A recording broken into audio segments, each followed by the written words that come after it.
एकदन्ताय विद्महे वक्रतुण्डाय धीमहि तन्नो दन्तिः प्रचोदयात्।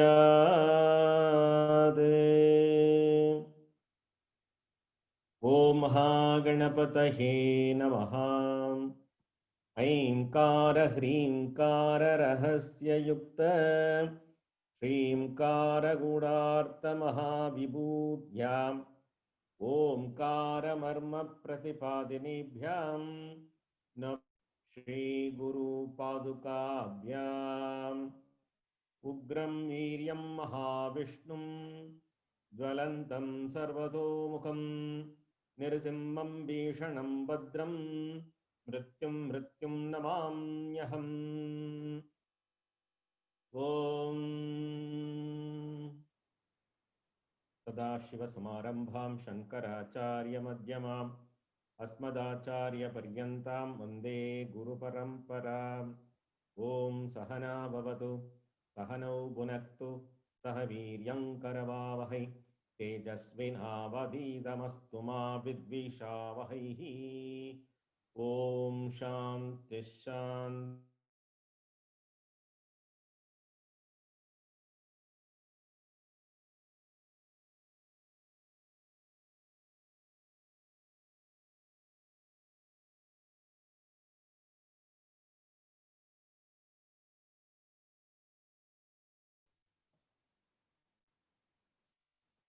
Shri Gurubhyo Namaha. Welcome to today's session of Sri Vidya Upasana in Vedantic perspective.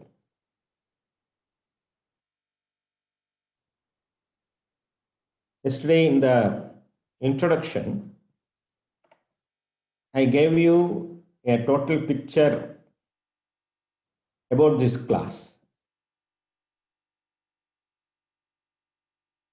The whole human life seems to be suffering, nothing but suffering. We see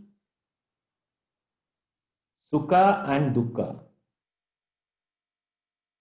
We see the opposites. Always we are struggling in duality, extreme duality, like cold and hot, like day and night. This Sukha and Dukkha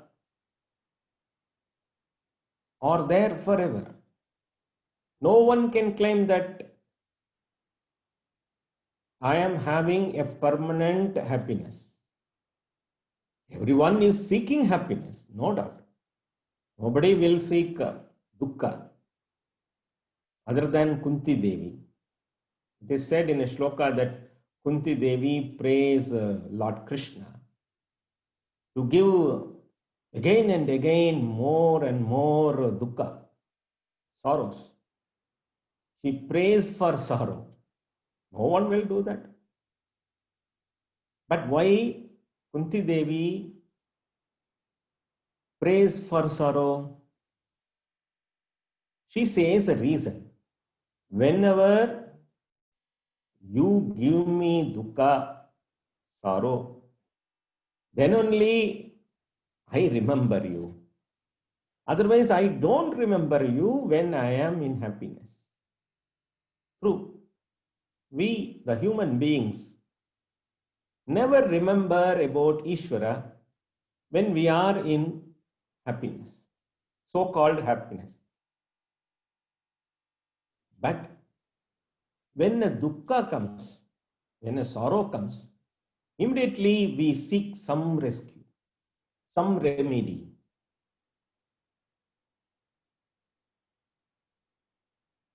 If you have deposits in the bank, then you can draw the balance. If you don't have money in the bank, and you are approaching the branch manager to give money, how he can help you?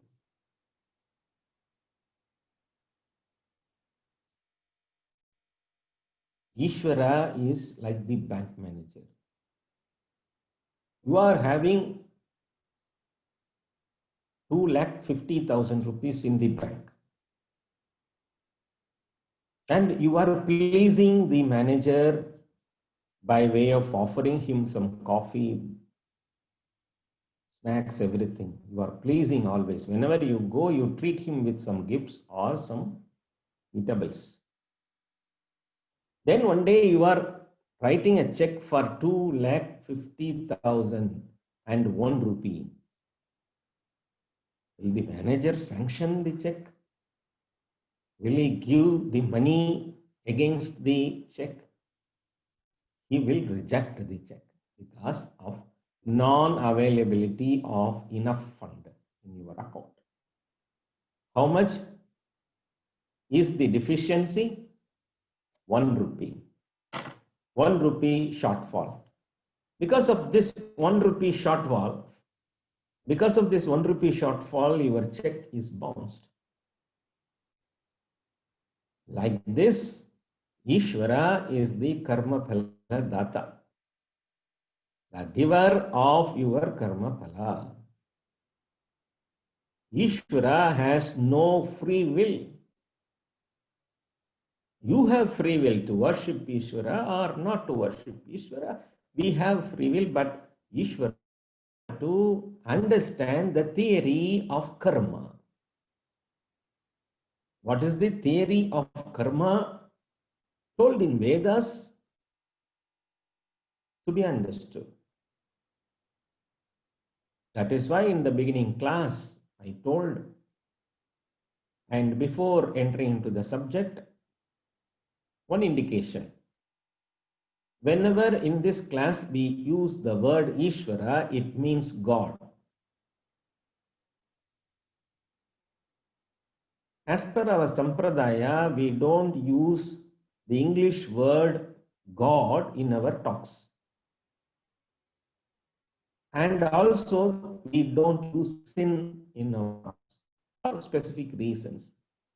Because of wrong understanding about these words, we don't use these words, and some other words also we don't use. Whenever we are about to use, we use Ishvara in the place of God. Ishvara means not only Lord Shiva, because in South India, Ishvara means Lord Shiva. In Vishnu Sahasranama also you see the word Ishvara for Vishnu. So Ishvara means all gods. So Ishvara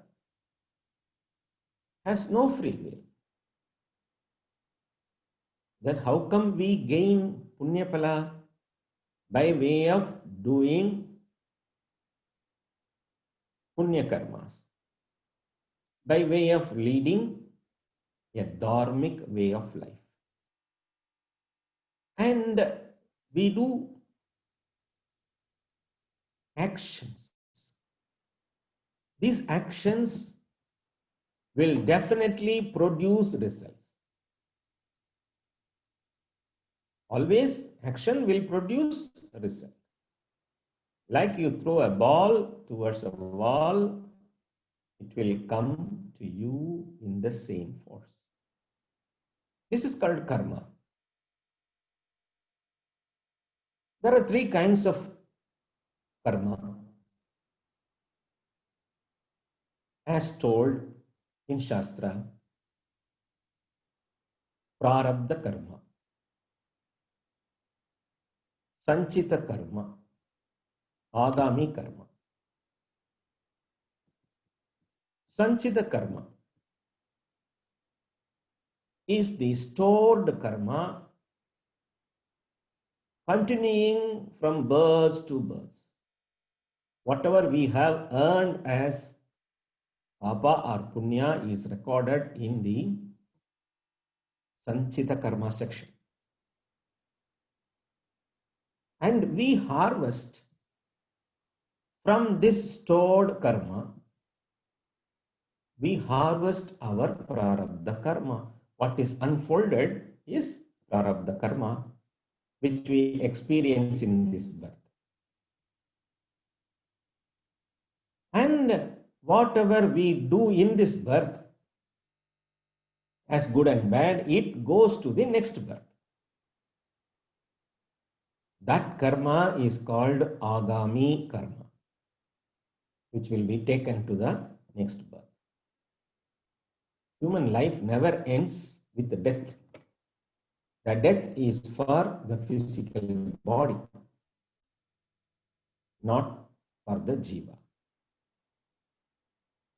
Jiva travels with Sukshma Sharira and Karna Sharira to the next birth, carrying all the paras, results to the next birth, so as to experience again good or bad.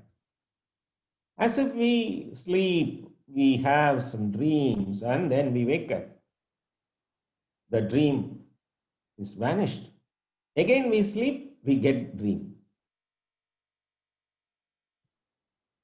Some people will have continuous dream. At the end of one dream, they will put a card to be continued. Then next day they will continue the same dream in the sleep. Swapnavastha. So 3 kinds of karmas we were discussing about. Sanchida, the stored. Prarabdha, the harvested. Agami, carried over. Simple definition. And shariras are 3. Shariratrayam. Karna Sharira, Sukshma Sharira, Stula Sharira. Stula Sharira is the physical body. Sukshma Sharira is the mind. Karna Sharira is the reason for the birth. Karna means reason for the birth and death. Karna Sharira has all the records of our past births, and it is the reason for the jiva to take a new Sharira after losing the present Sharira and experiencing again Sukha and Dukkha. So this is a cycle which is called Janana Marana Chakram, the wheel of birth and death. This will never end. Immediately a question will come to us. Swamiji, when this started, when I did my first sin, it is Anadi. Anadi means timeless, no beginning, no end. No beginning, no end means there is an end, but no beginning. No end is as told, but there is an end. How it is ending, we will discuss. So this is the birth and death cycle, which rotates with Sukha and Dukkha. Now you would have understood why we are not using the word sin. In some other religious context, the sin has a beginning. But in our Vedic tradition, the sin also Anadi, the Papa also Anadi, so that we use the Sanskrit word itself. That is for a reason. And you will have the Parichaya, you will have the Abhyasa of some Sanskrit pada. You will have a practice of listening to Samskrita padas or words. Time to time I will explain also. So the whole human life seems to be sorrowful because of the impermanency, because of the perishable nature of what we possess. Nothing is permanent. Everything is changing. relationships. Oh, the young lover will tell his love, if you are not there, I will not there. I will not live. I will not be there if you are not there. After that, they will get married. Then what will happen, you know? I will kill you. They will start their fighting. Nothing is permanent. Whatever we see in and around us are changing. 2019 is totally different from 2020. 2021 will be totally different from 2020. Yesterday he was there. Today I don't see him. I got the message, WhatsApp message. Birth and death.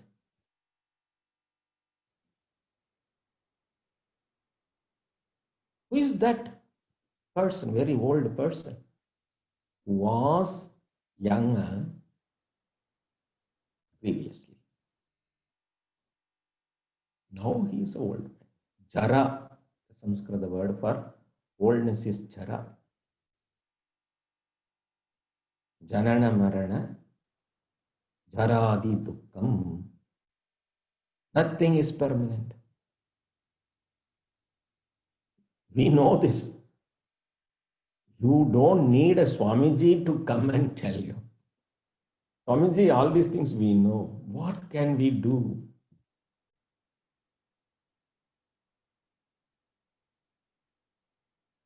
The Vedas are giving the perfect right knowledge to come out of this perishable life, eternal life, without birth and death. That is called moksham. In previous classes, we have spoken about, we have discussed about dharma. Moksha is another word as like as misunderstood as like as dharma. What is moksha? Moksha means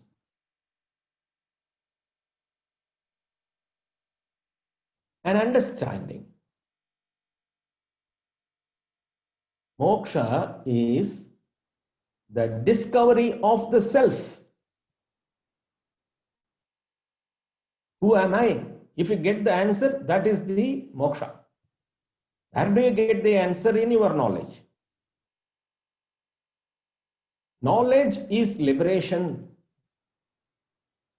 So I started this lecture by way of summarizing the perishable nature of human life, the sorrowful nature of human life, the birth and death cycle, which is powered by karma theory, how to escape from this birth and death cycle and attain eternal mukti, liberation.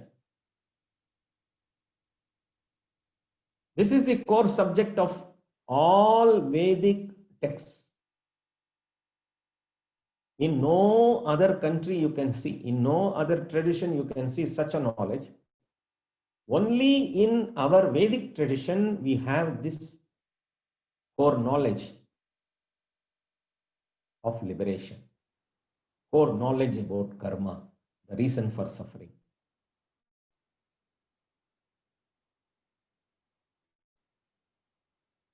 Knowledge is otherwise called Vidya. This is the basic idea. What for we need Vidya? For liberation. Oh, Swamiji, you are speaking about going to heaven, living happily in the heaven. It is also told in Shastra. How do we believe heaven, the concept of heaven and naraka, swarga, naraka? How do we believe? Shastra is the pramana.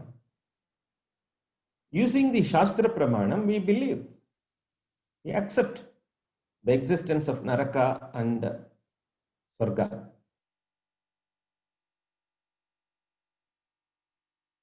It is also an experience. Like human life, we experience with the physical body. There we are going to experience a long time sukha or dukkha without the physical body. That is not the real end. It is like going to an overseas country in tourist visa. If you go with tourist visa, you cannot earn. You are not supposed to earn. You are supposed to spend, in hotels, in restaurants, in amusement parks, malls, buying some electronic goods. You have to spend.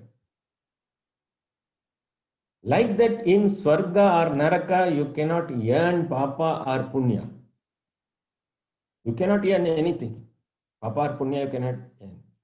Only you have to spend Punya in Swarga, Papa in Naraka.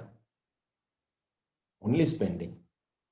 If at all it is only about spending, what will happen after exhausting the karma phala, the result of karmas, you will be sent back. Where you will be sent back? To the same karma bhumi you will be sent back. So it is not the permanent mukti. What is this? We have studied about mukti, Sarga Mukti, living under the feet of Lord Shiva, living in Vaikuntha. We have studied about all those things, stories, Puranas. And now we are listening that it is also temporary. Then what is permanent? The mukti which comes through knowledge is permanent. It is coming through vidya. The knowledge which comes through learning shastras. How come we get knowledge? The knowledge will come through learning shastras. Learning through Shabda Pramanam, Apta Vakya Pramanam, Veda Pramanam. You will get the Jnanam. So there are 32 Vidyas told in Shastras. You would have heard about Nachiketa Vidya in Kathopanishad. And so many Vidyas. I will highlight time to time some Vidyas. Our concern, our Vivaksha here is Sri Vidya. The first question, what is the history of Sri Vidya? Sri Vidya is an Upasana Marga.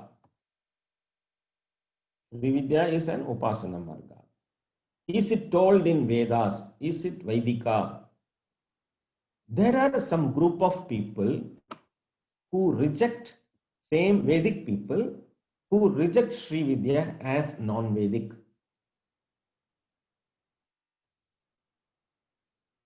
Because in Vedas, Sri